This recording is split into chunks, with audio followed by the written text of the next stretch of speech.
내가 이스라엘을 치료하려 할 때에 에브라임의 죄와 사마리아의 악이 드러나도다.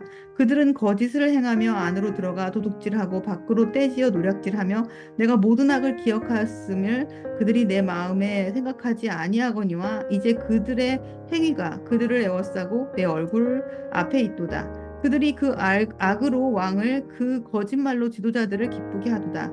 그들은 다 가늠하는 자라 과자 만드는 자에 의해 달궈진 화덕과 같도다. 그가 반죽을 뭉침으로 발효되기까지만 불 일으키기를 그칠 뿐이니라. 우리 왕의 날에 지도자들은 술의 뜨거움으로 병이 나며 왕은 오만한 자들과 더불어 악수하는도다. 그들이 가까이 올 때에 그들의 마음은 간교하여 화덕 같으니 그들의 분노는 밤새도록 자고 아침에 피우는 불꽃 같도다.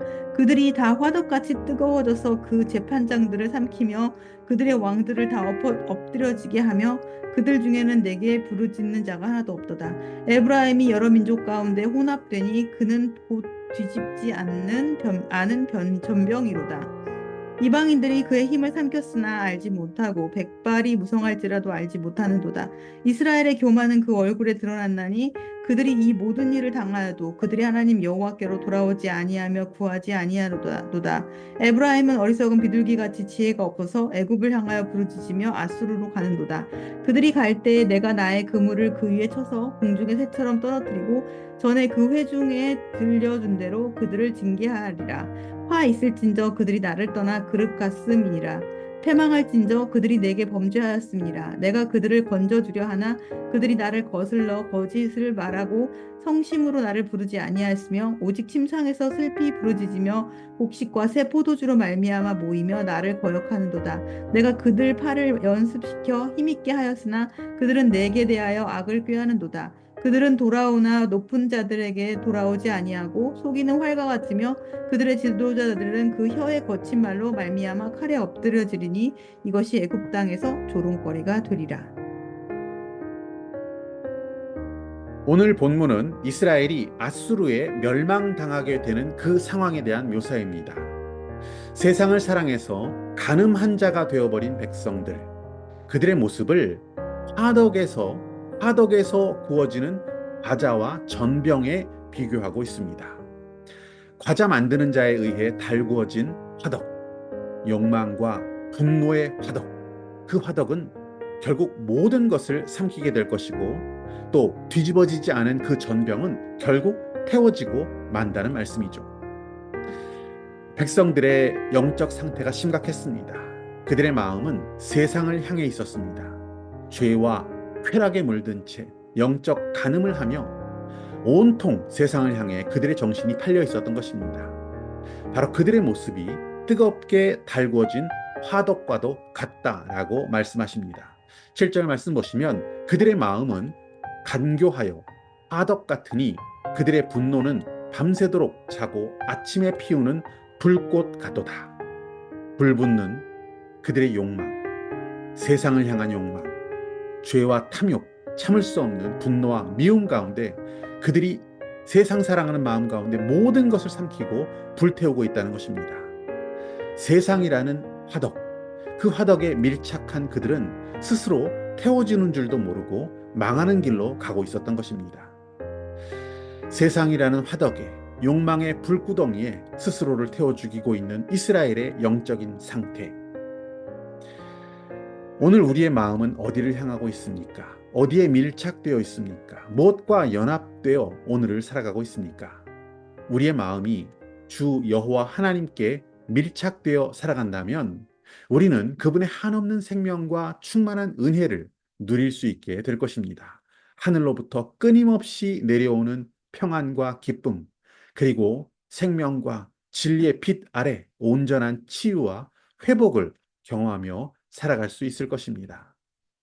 그렇게 살아가는 자의 마음은 잘 익은 과자, 또 맛있게 발효되고 구워진 전병처럼 자신은 물론 세상을 유익하게 할 것입니다. 하지만 세상과 연합된 마음은 뜨거운 화덕처럼 정욕으로 불타오르게 되어 있습니다. 세상을 향한 욕망, 정욕, 탐심과 분노로 모든 것을 태우고 삼켜버린다는 것입니다.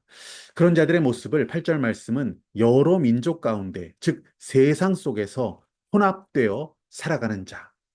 그들은 뒤집지 않은 채 화덕에서 타들어가고 있는 전병과도 같다라고 말씀하고 있습니다.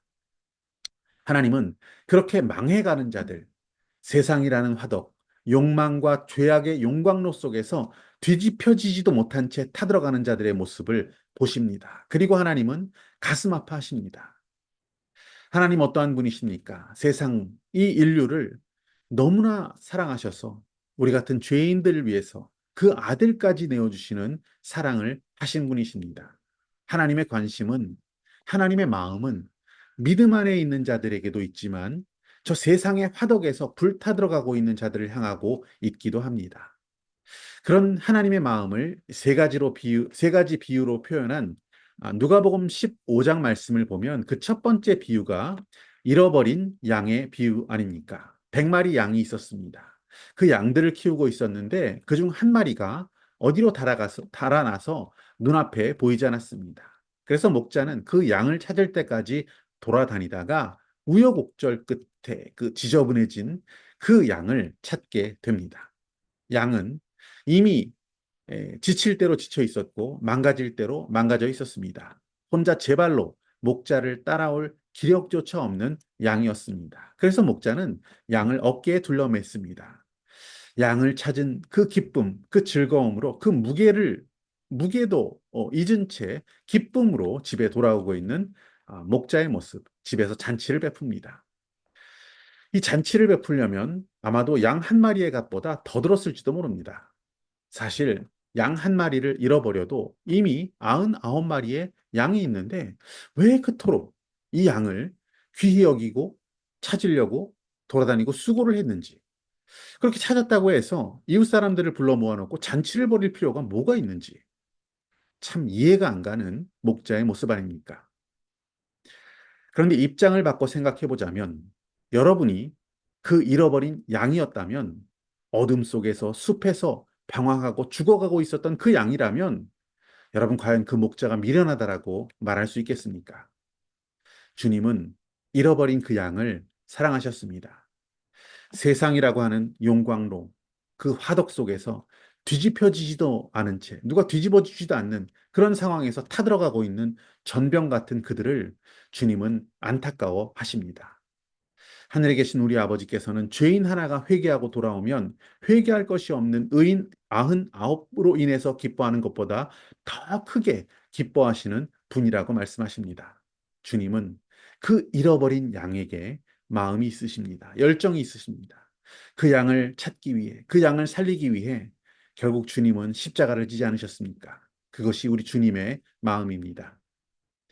이 땅에는 주님을 알지 못하고 길을 잃고 헤매는 수많은 영혼들이 있습니다. 화덕에서 타들어가는 전병과도 같은 신세에 많은 자들이 있습니다. 그 영혼, 한 영혼이 돌아올 때 기뻐하시는 우리 주님의 마음이 우리에게도 부어지기 원합니다.